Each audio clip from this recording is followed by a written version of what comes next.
You know, theologians tell us that the Bible contains about 2,000 separate prophecies. Yes, 2,000 separate prophecies. Now that's quite an impressive amount of prophecy when you think about it. In this series, I'd like to bring to your attention another potential prophecy, located of all places in the very first chapters of the Bible. Yes, you see, in the very first 2 chapters of Scripture, we are given the creation story. It's the account of how God created this world and everything in it, including human life, in 7 days. Yet, is there an amazing 6,000-year-old Bible prophecy outlining God's redemption plan, hiding in plain sight?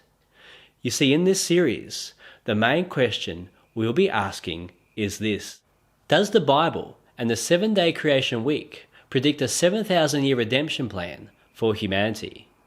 And each episode will be going through and doing a Bible study on rarely studied biblical topics.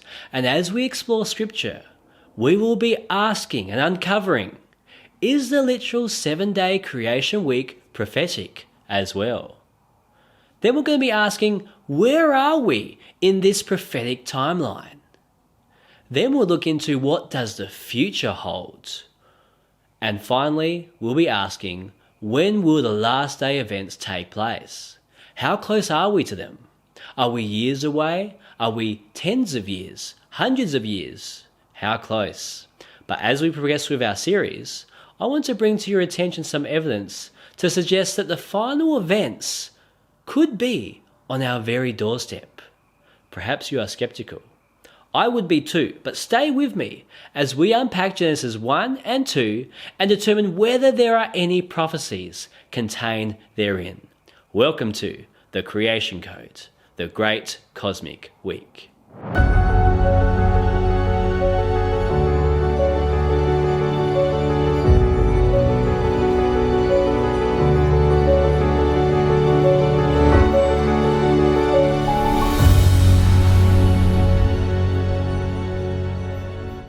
Just as a matter of interest and for full transparency, I've developed a breakdown of the number of times I quote the Bible in this series in comparison to other sources. For example, Ellen White's. Here is the breakdown. Now this data is calculated based on the whole series, every episode. And you can see there that 85% of the references in this series come straight from the Bible. That's well over 200 individual references if you want the raw data. Then you can see 12% of all the references come from Ellen White's, while 3% come from other sources. As you can see, I wanted to make sure that this series is heavily grounded in Scripture, while making sure to utilize the spirit of prophecy that God has given us in these last days. So, with that tucked in the back of your heads, let's begin. You know, throughout Scripture, we see that God is a God of order and a God of time. And this is evident all the way through Scripture. You see this from the very beginning of human history in the 7-day creation week.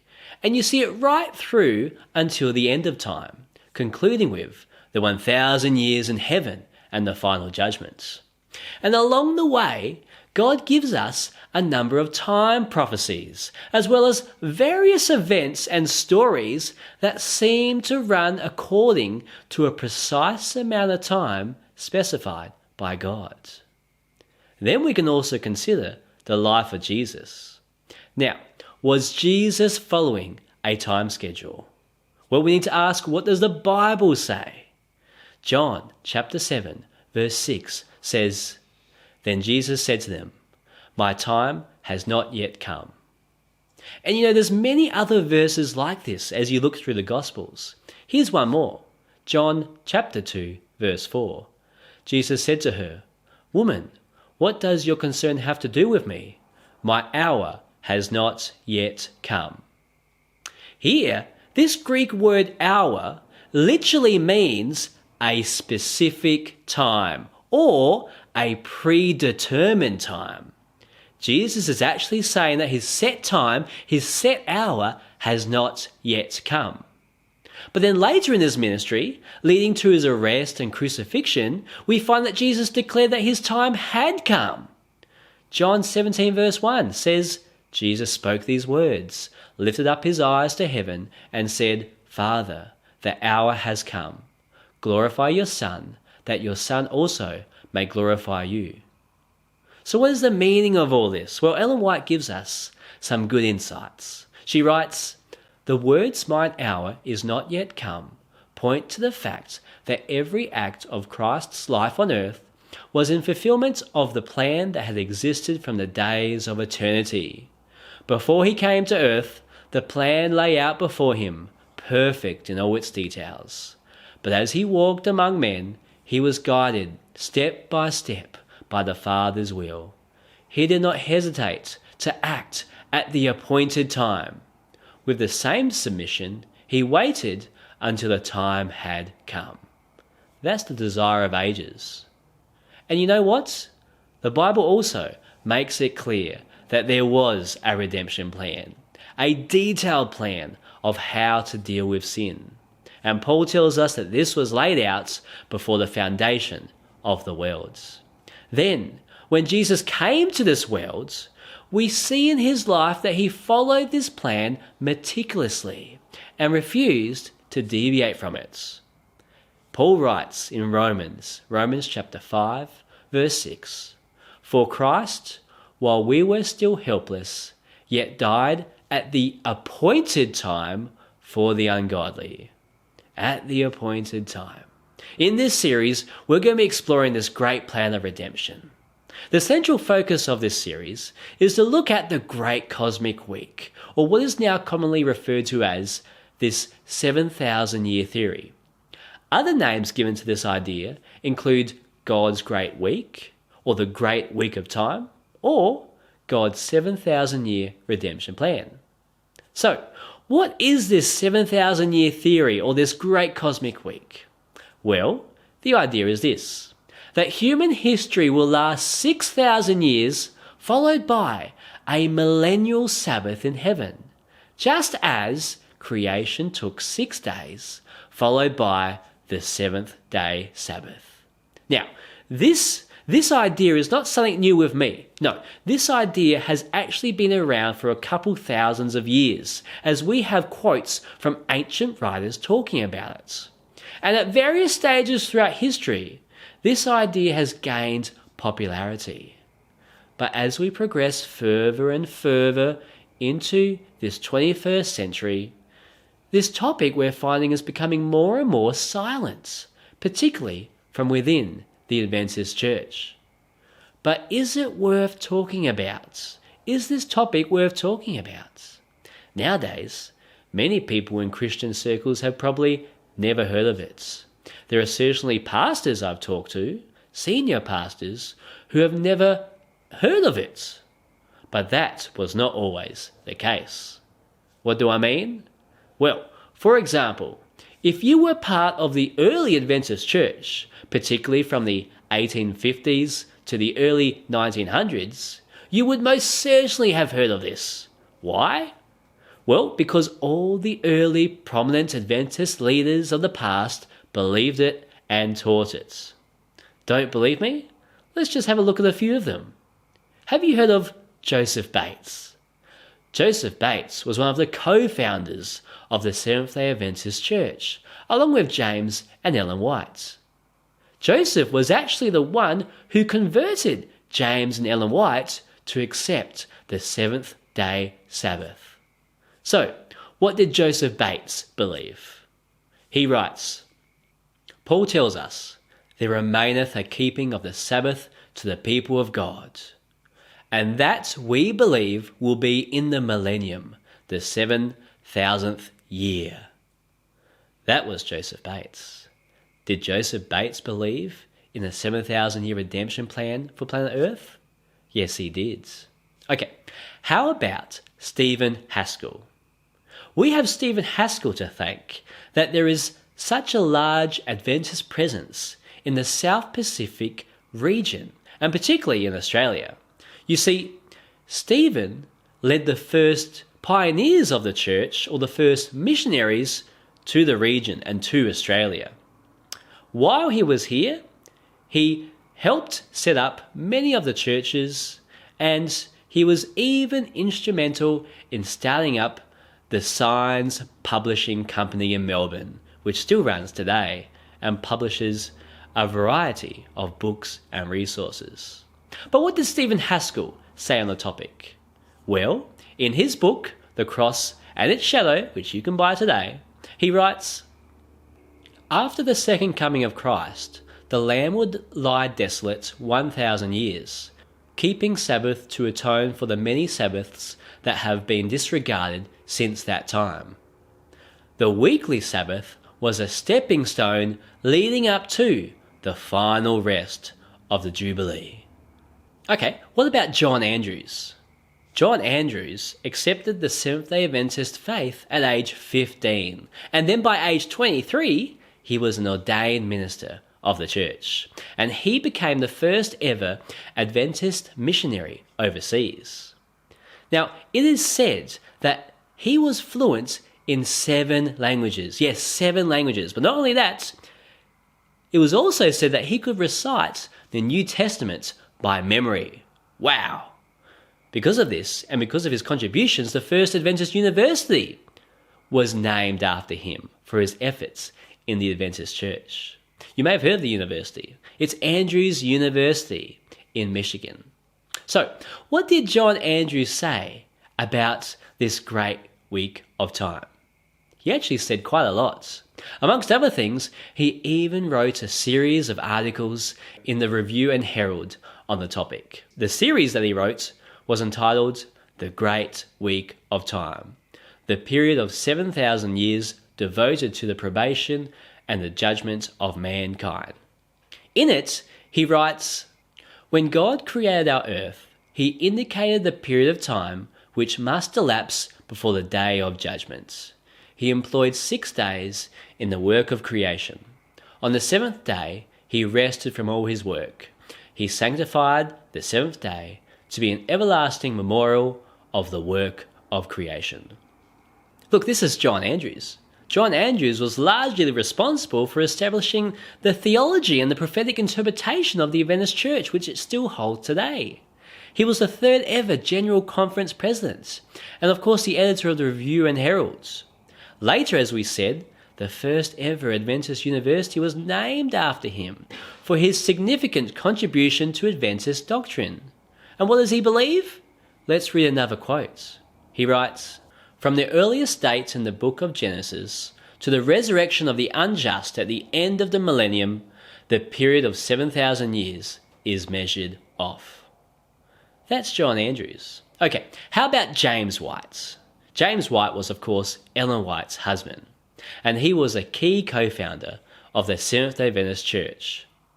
He was actually integral in the foundation of many Adventist institutions. For example, the first Adventist school, the first Adventist medical institution, the first Adventist publishing house were all started, yes, by him. And his first publication became known as the Adventist Review, and of course still circulates today. So you can see the success the Adventist Church has today in its various witnessing methods, such as education, healthcare, and literature, can all be attributed to James White's tireless efforts. So, what did James White believe on the subject? Keep in mind, he was, of course, the closest to Ellen White. Well, James White writes, "When will the kingdom be located on earth? We unhesitantly say, upon the authority of the Holy Scriptures, at the close of the 7th millennium, at the end of God's great week." Wow, did James White believe and teach in the millennial week? Yes, he did. Okay, lastly, what about Ellen White? Ellen White was, of course, instrumental too in the establishment of the Seventh-day Adventist Church, and she was a co-founder, along with her husband James and close friend Joseph Bates. And we believe that God gave Ellen the gift of prophecy, as she received about 2,000 prophetic visions and dreams in her life between 1844 and 1909. And you see, a number of these visions were witnessed, certified, and even documented. Because you see, on some occasions, these visions took place when she was in the public, even leading church services. Sometimes church services in front of hundreds of people. She had the visions. Ellen White wrote a number of books and publications throughout her life, and by the close of her 70-year ministry, she had written about 100,000 pages, which totaled 25 million words. Yes, 25 million words, including her books, pamphlets, articles, and letters. Now, today, she is the most widely read women's author of all time. She holds other records, such as the most translated woman writer in the entire history of literature, and also another record as the most translated American author, male or female, of all time. So, did Ellen White have anything to say on the topic? It turns out that she did. It's interesting that we have a total of 42 6,000-year statements of hers published before her death in 1915. In addition to those 6,000-year statements, there are also 41 4,000-year statements of her. She told us in these statements that it was about 4,000 years from the fall until Christ's life here on earth. Here's some examples of those. With the great sacrifice offered upon Calvary, ended that system of offerings which for 4,000 years had pointed forward to the Lamb of God. That's the great controversy. Here's another one from the Desire of Ages. Christ would thus bring to an end the system of types and ceremonies that for 4,000 years had pointed to his death. Here Ellen White's talking about the ceremonies and the sacrificial system that was first required and introduced at the fall when Adam and Eve committed sin. She says that there were about 4,000 years between the fall of Adam and when Jesus brought an end to this system through his death on the cross. So Ellen White supports that there was about 4,000 years between the fall and the cross. Now, what does she have to say regarding those 6,000 years? She writes, "Many who profess to believe the Bible records are at a loss to account for the wonderful things which are found in the earth, with the view that creation week was only 7 literal days, and the world is now only about 6,000 years old." Here she compares the 7-day creation week to the age of the earth. Here's another one. The great controversy between Christ and Satan that has been carried forward for nearly 6,000 years is soon to close, and the wicked one redoubles his efforts to defeat the work of Christ in man's behalf and to fasten souls in his snares. So that's just a few select statements from Ellen White. But you might be thinking, that's all well and good. She mentions 4,000 years and 6,000 years. But does Ellen White have anything to say about a potential 7,000-year period for planet Earth?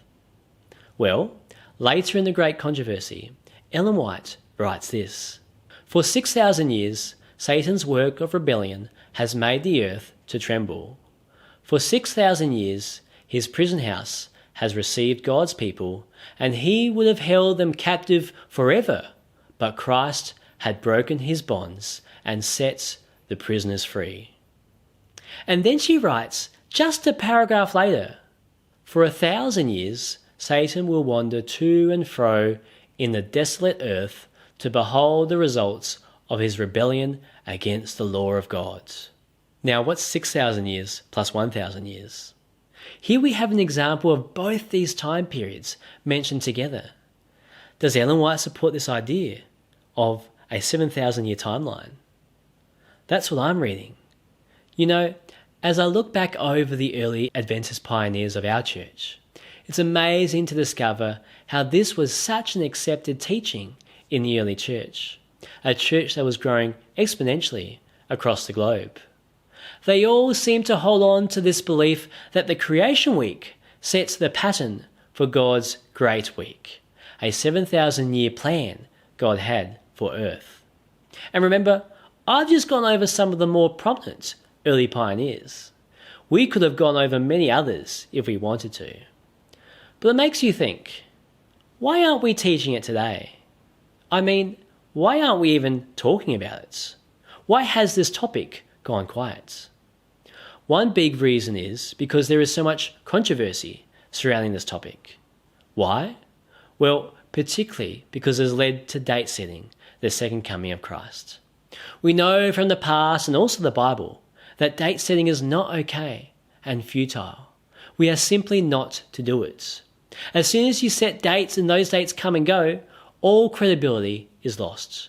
Jesus even made this clear to us when he said in Matthew 24:36, "But of that day and hour no one knows." Jesus said clearly that no human being will know when he will return. Therefore, we can't possibly figure out the date and time of his coming. But it's important we read that verse in its context. What do I mean? Well, if you read the verses directly before that verse, Jesus says something else as a lead-in to that statement. Let's have a look. Still in Matthew 24, just a few verses before, Jesus says, "Now learn this parable from the fig tree. When its branch has already become tender and puts forth leaves, you know that summer is near. So you also, when you see all these things, know that it is near, even at the doors." Wow. Can we work out the date of the second coming? Absolutely not. Can we know when the second coming is approaching and near? Yes, absolutely. Is it important to know the signs? Yes, that's why Jesus gave us all these signs. Is it important to watch for the signs? Of course it is. And that's the purpose of this series. We are not going to be date setting the second coming. That is not useful. But we also need to keep in mind where we are in the scheme of time. If God does have a great week, what does that mean for us living today? Especially considering we are now living in the 21st century. Do you understand that Jesus Christ was here on earth walking around exactly 2,000 years ago? When you think about that, doesn't that make your head spin a bit? And if I just do some quick maths, if there was about 4,000 years from the fall to the time of Jesus, and then we have about 2,000 years from the time of Jesus to today, and after Jesus comes there will be this final 1,000 years of rest, that means if this 7,000 year theory is correct, then Jesus is going to have to come pretty soon. Look, to be honest, I wanted to run away from this series. I know what a can of worms this topic can be, but I'm convicted to share this message. I believe we are on the verge of last day events taking place. I believe things are already being put into motion. I also believe we need to have conversations about the Great Cosmic Week, and that's the purpose of this series. Many today will argue that there's no biblical evidence for this at all, full stop. But I like to question that. I like us to go through Scripture cover to cover and see whether or not there is any evidence at all, that a great cosmic week does exist and God has a 7,000 year plan for planet Earth. This is such an important series. You are going to hear and learn things that I'm confident you have never heard of before.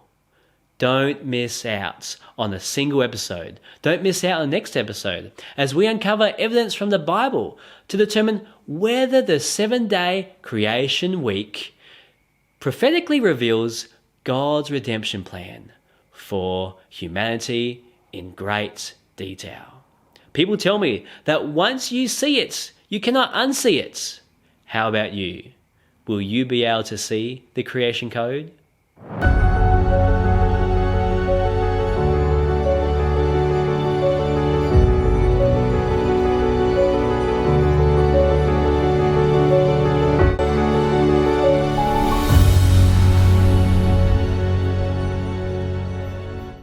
Thank you for watching the Creation Codes. If you'd like to support this series, click the like button for this video and every video you watch. This will massively affect the outreach of this message. Also, don't forget to subscribe to the Bible Spotlight channel so you don't miss any new content. Thank you and God bless you.